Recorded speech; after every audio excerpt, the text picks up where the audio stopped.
Hi friends, welcome to Filmy Decoding Studio. நாம் இன்னைக்கு என்ன பார்க்க போறோம் அப்படின்னா, எனக்கு ரொம்ப ஆவலா வெயிட் பண்ணிட்டு இருந்த ஒரு ட்ரெய்லர் கராட்டே கிட் லெஜெண்ட்ஸ். இந்த படத்தோட அஃபிஷியல் ட்ரெய்லர் தான் வந்திருக்கு. இந்த படம் வந்து cinemas to May 30, 2025 next year வந்து May month 30th வருது. பார்ப்போம். இந்த படத்தோட அஃபிஷியல் ட்ரெய்லர் இப்போ வந்திருக்கு. தமிழ் ட்ரெய்லர் தான் பார்க்க போகிறேன். இந்த ட்ரெய்லரோட டியூரேஷன் வந்து 1 minute 53 seconds.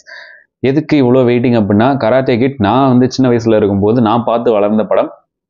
கேசட்ஸ் தானே இருக்கும். கேசட்டை பார்த்து பார்த்து ரொம்ப தேய்ச்சி மறுபடியும் இன்னொரு கேசட் வாங்கி அந்த மாதிரிலாம் பார்த்த படம். இப்போது நம்ம தலைவனை ஜாக்கி சானை வந்து பார்க்கும்போதே ஒரு மாதிரி கஷ்டமாக இருக்குது. இந்த படத்தோட ஒரு சின்ன பிக்சராக பார்த்தேன், ஃபர்ஸ்ட் லுக்காக வந்துச்சுல, அப்போ பார்த்தேன். ரொம்பவே கஷ்டமாக இருந்துச்சு.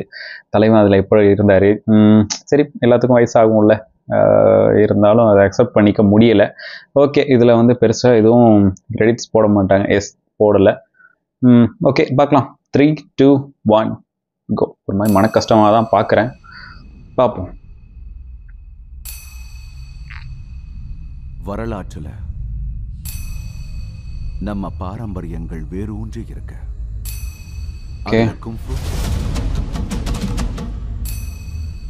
கராட்டேவும் இருக்க. எஸ், இந்த மரம் இன்னும் வலிமையா வளர்ந்துக்கிட்டு இருக்கு. வாவ். உங்களுக்கு மிஸ்டர் மியாகியை தெரியுமா?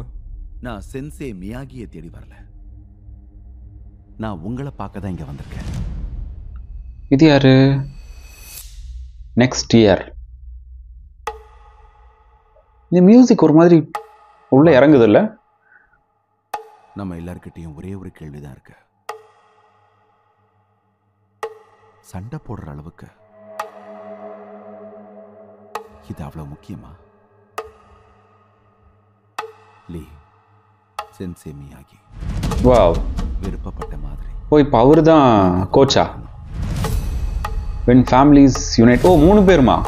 The new legacy begins. இது நான் எல்லாருக்காகவும் பண்றேன். வாவ், நானும் சரி. வாவ், கமக்கா செமையா இருக்கு. 2 கிளைகள், ஒரு மரம். Oh, okay. Jackie Chan. தலைவனோட ஃபைட் இருக்கு படத்துல. ஓகே, பென் வான். Some intense.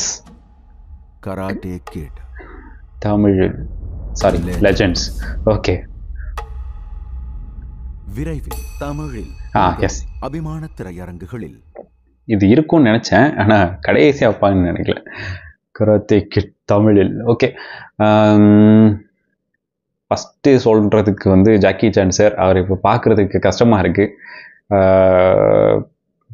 இந்த சுட்டி டிவியில் ஜாக்கி சானின் சாகசங்கள் அப்படின்னு ஒரு நிகழ்ச்சி போடுவாங்க. அதை பார்த்து ஜாக்கி சான் சார் மேலே அவ்வளோ ஈர்ப்பு வந்தவங்களாம் இங்கே நிறைய பேர் இருப்பாங்க. 90s கிட்ஸ் எல்லாத்துக்கும் உங்களுக்கு தெரியும் அப்படின்னு நினைக்கிறேன். 2K கிட்ஸ் ஆல்சோ நீங்களும் இங்கே நிறைய பேர் பார்க்குறேன். அவர் பார்க்கும்போது ரொம்ப கஷ்டமாக இருக்குது, பட் ஏற்றுக்கிட்டு தானே ஆகணும்.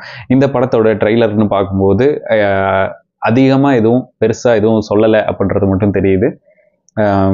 மேபி படத்தில் இன்னும் அதிகமாக இருக்கும்னு நினைக்கிறேன். பிகாஸ் அந்த ஃபஸ்ட்டு கராத்தே கிட் ட்ரெய்லர் வந்து ஃபன் அண்ட் என்டர்டெய்னிங்காக இருக்கும். அண்ட் படமுமே வந்து அந்த மாதிரி தான் இருக்கும். அவ்வளோ அழகாக இருந்துச்சு, கலர்ஃபுல்லாக ரொம்ப சூப்பராக இருந்துச்சு. ஆனால் இதில் வந்து சட்டிலான கலர்ஸ் வச்சு ப்ளே பண்ணது ரொம்பவே நல்லா தெரியுது. அதுக்கப்புறம் எஸ், இதை வந்து இன்டென்ஸாக தான் கொண்டு போயிருக்காங்களே தவிர எங்கேயுமே வந்து காமெடியாக கொண்டு போகல. அது ஒர்க் அவுட் ஆகிறத நம்ம பார்க்கணும். தெரியல. ஆனால் ஆஸ் அ ஹோல் இந்த ட்ரெய்லர் இது வந்து ஒரு டிஃப்ரெண்ட் ஃபீல். அந்த படத்தை தூக்கி வச்சுட்டு இது வந்து டிஃப்ரெண்ட்டாக பார்க்கணும் அப்படின்னு தான் நினைக்கிறேன். அவர் பார்த்தோன்னே வேற எங்கேயோ பார்த்த மாதிரியே ஒரு ஃபீல் இருக்குது. உங்களுக்கு தெரிஞ்சு அப்படின்னா மறக்காமல் கமெண்ட் பண்ணுங்கள். அந்த டாலா இவர் போய் கேட்குறாரு இல்லையா, நம்ம ஜாக்கி சான் சார் போய் நீங்கள் வரணும் அப்படின்னு கேட்குறாரு இல்லையா. ஸோ அவர் தான் யார் அப்படின்னு தெரில. ஒருவேளை அந்த ஃபஸ்ட்டு படத்தில் உள்ளவரோ, அந்த கிட்டா உள்ளவரோ. தாட்ஸ் எங்கெங்கேயோ போகுதே. சரி, ஓகே, உங்களுக்கு தெரிஞ்சு அப்படின்னா மறக்காமல் கமெண்ட் பண்ணுங்கள். ஸோ நெக்ஸ்ட் வீடியோவில் பார்க்கலாம். This is filmi decoding studio.